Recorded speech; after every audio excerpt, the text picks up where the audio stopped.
All right, Dee Dee, thank you very much. Now let's get some political analysis from last night's big event at the Mayo Civic Center. This is Dr. Eric Shoars, KIMT News 3's political analyst. Thank you for joining us again this morning. Good to be back. So we have a lot to get to. What is your general reaction to everything that happened last night, to what President Trump said? I think it was a little bit disappointing because if you closed your eyes, you could have sworn it's 2016 and he's running for president. It was a Trump rally.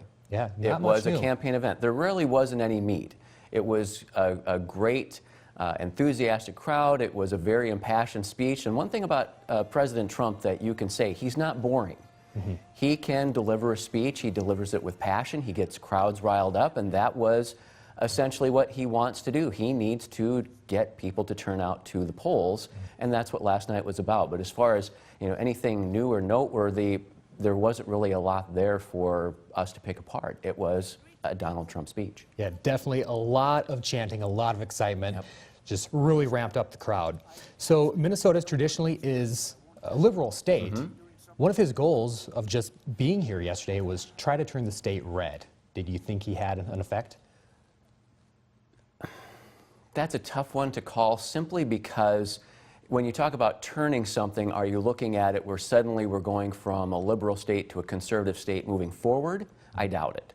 If you look at the last election, there were some states like Michigan and Wisconsin that voted for Trump and hadn't voted Republican for president in decades.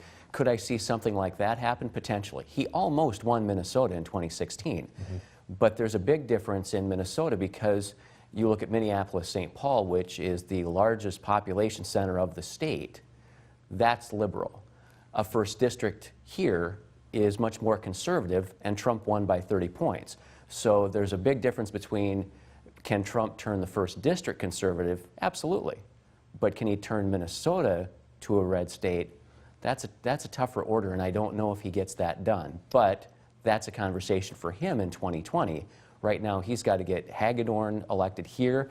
I think the prospects for Karen Housley are much more daunting in that red state. He endorsed last night. Absolutely. And you would expect that because he needs the votes. And as we talked about yesterday morning, if there are more Supreme Court appointments potentially in the next 2 years or a second Trump administration, he's going to need those Republicans in the Senate. That's what you saw last night is, I need help, send them to help me.